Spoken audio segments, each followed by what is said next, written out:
स्तंभ गारमा में पहुंची हैं, किस प्रकार का संदेश देने आई थी यहाँ? जी, मैं सबसे पहले तो जैसे बाबा साहब अम्बेडकर ने बोला था कि हमारे समाज को शिक्षित होने की जरूरत है, तो मैं शिक्षा का प्रचार भी इसमें करने आई थी और साथ साथ में मैं राजनीति का प्रचार भी करने आई थी, क्योंकि बाबा साहब अम्बेडकर देख लो, चाहे मानव साहब काशीराम जी देख लो, सतगुरु रविदास जी देख लो, चाहे कोई भी महापुरुष देख लो, सभी ने राज सत्ता की बात की है, क्योंकि राज सत्ता में ही आकर हमारा सामाजिक, आर्थिक और राजनीतिक कल्याण होगा हमारे समाज का।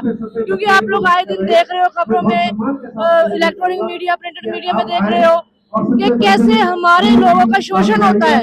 इस पर मैंने किताबें भी लिखी है, नीचता की जड़, तो ताकि समाज के हर कोने में पता चल सके कि भारत के हर कोने में भारत आज विश्व गुरु नहीं है, भारत जो है जातिवाद का एक थंब बन चुका है। सबसे ज्यादा कास्टिज्म जो है वो भारत में ही है। तो इसीलिए इस सब को तोड़ने के लिए, जैसे मानव साहब काशीराम कहते थे कि जिनका राज होता है, जिनकी राज सत्ता होती है, राज भाग होता है, उनकी बहु बेटियों का तिरस्कार नहीं होता। वो सत्ताधारी बनते, हुक्मरान बनते हैं, वो मांगते नहीं है, वो देने वाले बनते हैं ना। तो इसीलिए मैं यही कहने आई हूँ कि आने वाले समय में बहुजन समाज सारा इकट्ठा होकर, SC ST OBC माइनॉरिटी सब इकट्ठे होकर बहन कुमारी मायावती जी को वोट दे और उन्हें भारत का प्रधानमंत्री बनाए, ताकि हम लोगों का कल्याण हो सके। जी कोई तो प्रधानमंत्री देखना चाहते हैं, क्या और कोई चेहरा नहीं है? जी देखिए, समय की सरकार में हमने हर एक का चेहरा देख लिया, कांग्रेस में भी देख लिया, फिर भाजपा का भी देख लिया, आम आदमी पार्टी का भी देख लिया। अगर आप रिसर्च करेंगे तो पंजाब के इनके हालात देखना।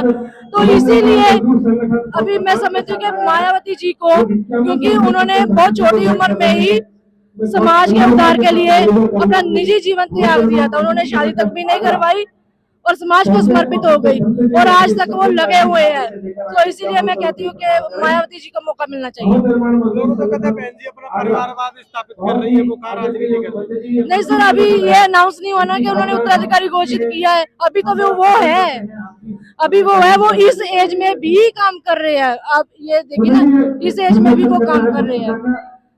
भारत में सिर्फ वही एक लीडर है जिनको बहन जी के नाम से संबोधित किया जाता है, और भी बहुत सारे लीडर हैं, सारा देश उनकी रिस्पेक्ट करता है। सो बहुजनों की अगर जिंदा देवी कोई है तो वो बहन कुमारी माँ। बहन जी प्रधानमंत्री बन जाएंगे तो क्या कुछ कर पाएंगे, क्या चाहते हैं बहुजन समाज के लिए, क्या कर पाएंगे? जैसे कि वो उत्तर प्रदेश की 3 4 बार की मुख्यमंत्री रही है। आप उनका अगर वो देखे ना, रिसर्च करके कि उन्होंने मेडिकल के लिए क्या मेडिकल फैसिलिटी करी। आपको मैं बताना चाहती हूँ कि उस समय के जो अधिकारी थे, अधिकारी थे, सरकारी अधिकारी थे, वो उनके सामने बैठने का भी डरते थे कि पता नहीं आज किसकी शामत आ जाए, किसकी विकट गिर जाएगी। मायावती जी के राज में मुझे एक बात बहुत अच्छी लगी, मायावती जी जो थी वो सरप्राइज दौरे किया करती थी, बताकर नहीं आती थी।